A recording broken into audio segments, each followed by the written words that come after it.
Dulu kan pernah ada tren yang minum minuman rasa blackcurrant nanti Miss V-nya bau blackcurrant.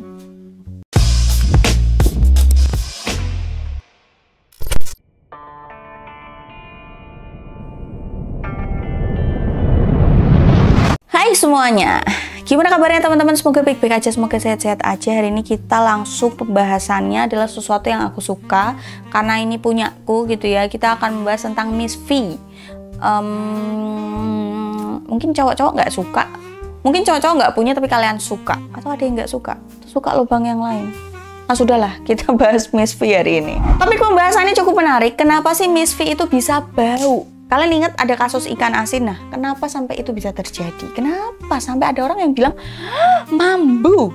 Ini sebenarnya topik yang penting banget, tapi kalau kalian nggak pernah mau bahas dan selalu pura-pura tidak mendengar dan tidak ada orang yang membahas ini, maka kalian akan semakin dikelilingi dengan mitos-mitos, dengan ketakutan-ketakutan tidak berdasar, dengan fakta yang jauh dari kalian. Jadi di video kali ini aku akan ngasih tahu kalian kenapa sih Miss V itu bisa bau, apa alasannya, kok bisa, terus pokoknya kita akan bahas seputar Miss V. Kenapa bisa bau? Pertama kalian harus tahu dulu kalau Miss V itu punya bau yang khas. Dan Miss V itu punya sistem pembersihan alami. Jadi Miss V kita tuh sebenarnya pinter. Walaupun otaknya di sini, tapi dia juga pinter. Jadi justru kalian jangan kaget kalau tiba-tiba aromanya berubah nih. Kalau kalian tidak melakukan hubungan seks yang beresiko ya, maksudnya kalau sama suami ya udah suami aja, atau kalian masih perawan dan tidak melakukan hubungan seksual, tiba-tiba kok ada bau-bau yang aneh tapi masih dalam tahap wajar, kalian nggak usah panik karena itu namanya, itu emang Miss V kita itu pinter karena dia bisa membersihkan diri sendiri. Jadi kalau dia ada sesuatu yang nggak seharusnya ada di situ, dia mengeluarkan cairan untuk mengkontra itu. Dia bisa pinter itu sebenarnya. Kalau bau itu muncul karena ada beberapa hal. Yang pertama, karena kondisi Miss V-nya lembab. Entah itu kalian karena aktivitasnya padat, kalian pakai baju yang berlapis, atau kalian terlalu gendut, aku bilang, jadi disitunya berlipat-lipat gitu kan, banyak gesekan dan sebagainya. Kedua, karena kalian lagi mens. Darah mens pasti ngasih aroma yang berbeda dari biasanya. Apalagi kalau darah mens itu bercampur dengan kelembaban, baunya pasti berbeda dari yang cuman mens aja. Yang ketiga, kalau kalian menggunakan sabun pembersih atau parfum atau krim-krim yang kalian pakai di area Miss V, itu pasti akan menimbulkan reaksi dari Miss V kalian. Yang terakhir, kalau ada infeksi atau jamur atau virus apapun itu pasti juga baunya berbeda. Tapi catat ya, ini notes yang harus kalian pahami. Miss V itu punya bau khas. Jadi kalau Miss V kalian itu baunya bukan yang sampai menyengat, sampai hidung kalian tuh nggak bisa bernafas gitu, masih aman, emang itu bau khas Miss V kalian. Tapi kalau kalian sudah menemukan ada bau-bau yang aneh, itu baru kalian boleh curiga. Jangan berekspektasi juga kalau Miss V kalian akan berbau bunga mawar, melati, anggrek, cempaka, bunga bangkai. Enggak.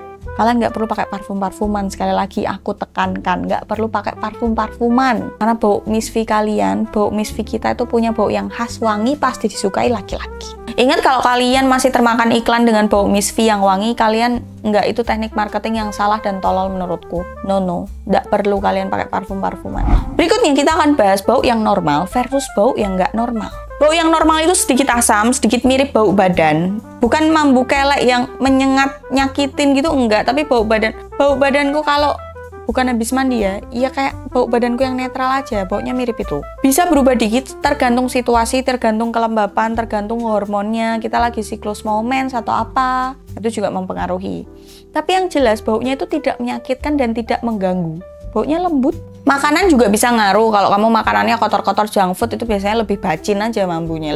Bukan lebih bacin, sorry. Kalau bacin itu berarti udah ada penyakitnya. Lebih strong aja, nggak selembut biasanya.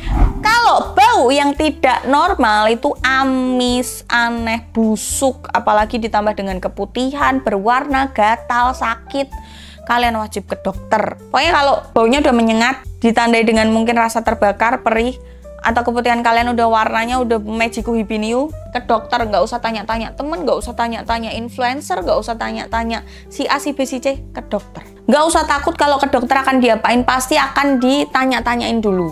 Kegiatan seksualnya gimana, terus siklus menstruasinya gimana, habis pakai produk apa atau gimana, pasti tanya-tanyain dulu. Nanti pengobatannya akan lebih mudah kalau kalian jujur dan langsung bawa itu ke dokter tanpa harus dikasih obat yang aneh-aneh dulu. Nah, Selanjutnya kita mau bahas kebiasaan apa sih yang bikin Miss V itu bau. Banyak dari kalian yang nggak sadar kegiatan sehari-hari justru bikin Miss V itu tambah bau. Pertama, pakai sabun kewanitaan. Aku juga baru tahu hal ini karena kemarin aku pap smear. Sebelumnya emang habis lahiran itu aku dikasih resep untuk ceboknya pakai pembersih khusus daerah kewanitaan, emang iya. Dan itu pun atas resepnya dokter Objin. Karena apa? Karena di situ ada jahitan dan masih nifas gitu ya. Terus beberapa bulan kemudian aku masuk lagi ke dokter Objin dan akhirnya mau pap smear. Dokternya nyaranin untuk nggak usah cebok pakai apapun, cukup dengan air bersih saja, dibersihkan sebisanya dengan tangan. Karena itu tadi Miss V kita pintar bisa bersihin diri sendiri dari dalam. Terus kebiasaan lain adalah tidak mengganti celana dalam. Paling enggak nih kalau kataku ya, sehari minimal banget, wah hilang nih suaraku, minimal banget kalian ganti celana dalam itu 2 kali, itu udah minimal pakai banget. Kalau bisa lebih sering bagus, tapi harus ditambah kalau kalian olahraga ya, misal pagi bangun tidur nggak ganti, oke lah, kalian mau olahraga dulu, habis olahraga harus ganti karena keringetan. Pokoknya kalau udah keringetan harus wajib ganti. Terus kebiasaan kalian yang kalau habis olahraga atau Mbak, aku nggak olahraga tapi kerjaanku keringetan, nyampe rumah aku nggak langsung ganti, nggak langsung cuci-cuci, nggak langsung mandi, tapi ngapa-ngapain dulu nggak. Kalau kerjaan kalian emang keringetan dari sononya, pulang ke rumah ganti dulu baju, nyampe rumah itu ganti baju, nggak mandi dulu nggak apa-apa Mbak, nggak apa-apa, yang penting ganti dulu, mambu itu nanti. Terus ada juga beberapa orang yang percaya kalau mencuci vagina itu harus sampai bagian dalam dengan cairan khusus, padahal sekali lagi, vagina kita itu pinter. Kalau kalian emang nggak diresepin dokter, ingat ya, diresepinnya sama dokter. Titelnya dokter Objin. Kalau kalian emang nggak diresepin sama dokter itu untuk mencuci atau untuk memasukkan obat-obatan tertentu ke dalam Miss V kalian, nggak usah, nggak perlu. Sekali lagi, Miss V kalian itu pinter, bisa membersihkan sendiri dari dalam. Itu kenapa kalian tiba-tiba, loh Mbak, kok aku putihan? Oh, berarti kalian lembab nih, terlalu lembab, akhirnya ada jamur, makanya dia keputihan. Yang terakhir, pola hidup kalian yang nggak sehat atau kalian ngikutin tren. Kayak dulu kan pernah ada tren yang minuman rasa blackcurrant, nanti Miss V-nya bau blackcurrant. Enggak. Tapi pola hidup akan mempengaruhi juga. Kalau kalian makanannya nggak sehat, nggak pernah olahraga, makin lama makin bengkak badannya, bertameng self love, ya udah. Itu tadi kegiatan sehari-hari kalian yang kalian nggak sadar bisa bikin Miss V kalian bau. Terus gimana nih Mbak, ada tips nggak biar Miss V kita tuh nggak bau? Ada dong. Ini tipsnya gampang banget. Pertama, pilih celana dalam dengan bahan yang jelas tidak polyester, yang jelas bahannya itu breathable, tidak mengandung plastik karena harus sirkulasi udaranya harus bagus. Kalau aku suka pakai, aku nggak mau nyebut merek, yang jelas dia nggak ketat, seamless. Itu sih aku suka celana dalam seamless karena dia nggak ngecap. Enaknya kalau pakai celana model apapun juga enak, nggak ngecap, nggak ada binget jahitannya.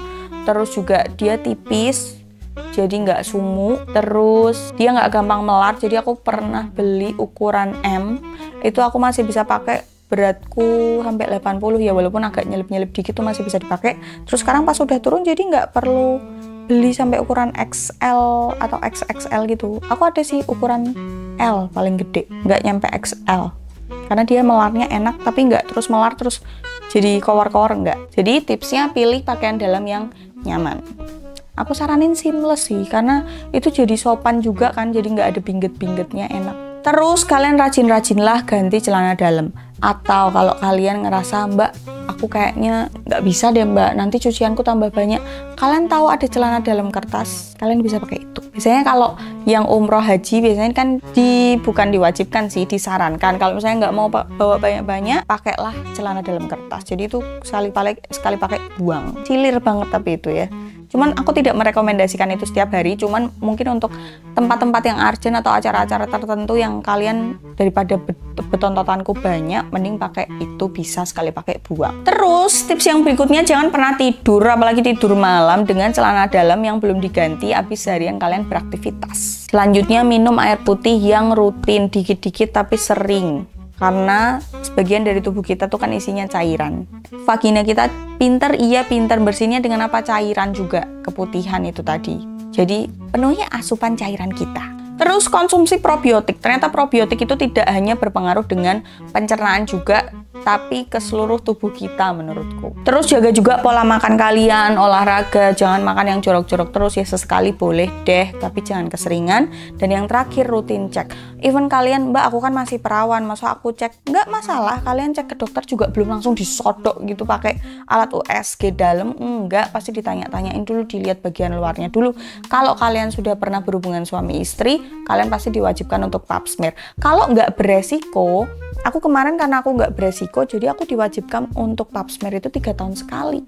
Sekarang yang nggak kalah penting adalah melawan rasa malu. Banyak cewek yang ngerasa sendirian pas dia tahu kalau misfinya itu bau. Padahal misfi yang bau atau aroma misfi yang khas itu adalah umum, dimiliki semua wanita. Cuman beda tingkatannya aja. Ada yang bau banget, gila nih, kemproh sampai penyakitan, ya kan beda-beda.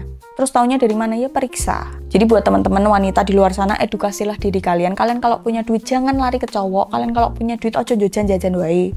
Disimpan duitnya. Coba pap smear, coba ke dokter obgyn. Mbak, tapi kan aku nggak hamil. Obgyn itu bukan cuma untuk kehamilan. Buat kalian yang punya rahim, obgyn itu halal untuk dikunjungin. Jadi kesimpulannya, misfi adalah organ yang kalian punya yang harus kalian jaga. Dan dia punya aroma khas dan dia punya mekanisme yang pintar untuk melindungi dirinya. Tapi kalau misfi kalian sudah menunjukkan, sudah nesu gitu ya, sudah menunjukkan tanda-tanda yang harus diobati, ya nggak usah nanya ke orang-orang yang tidak pada porsinya. Jangan langsung, kalau kamu nanya ke aku akan langsung nyaranin ke dokter. Belum tentu orang yang kamu nanya itu kayak aku nyaranin kamu ke dokter. Bisa aja, minum obat ini aja, pakai ini aja. Nggak boleh. Kalian harus kalau minum apapun, pakai apapun, tanya ke dokter. Karena itu bagian intim. Kalian salah, kalian nggak bisa nyalain orang yang ngasih saran kalian. Kalau kalian salah minum atau salah pakai apapun, ya yang ngerasain kalian sendiri. Jadi kalau kalian ngerasa ada yang aneh sama tubuh kalian, jangan pernah tanya ke pacar. Kecuali pacar kalian dokter, bukan koas ya, dokter, emang beneran udah dokter aja. Ngerti? Jangan tanya ke pacar. Sahabat, kataku mah enggak. Sahabat kalian juga enggak akan sakit hati kalau kalian nggak nanya ke sahabat kalian. Kalau tubuh kalian sudah ngasih sinyal yang aneh, pergilah ke orang profesional yang expert di bidangnya, yaitu dokter, psikolog, psikiater, pokoknya yang expert di bidangnya. Gitu ya ibu-ibu, video ini bisa kalian pakai untuk ngedukasi anak perempuan kalian, tontonlah bareng anak kalian. Dan video ini juga bisa ditonton buat kalian yang masih remaja atau sudah mau beranjak dewasa, yang kesannya aja bebas, aku sudah dewasa, nakal, tapi kayak gini kalian masih tolol.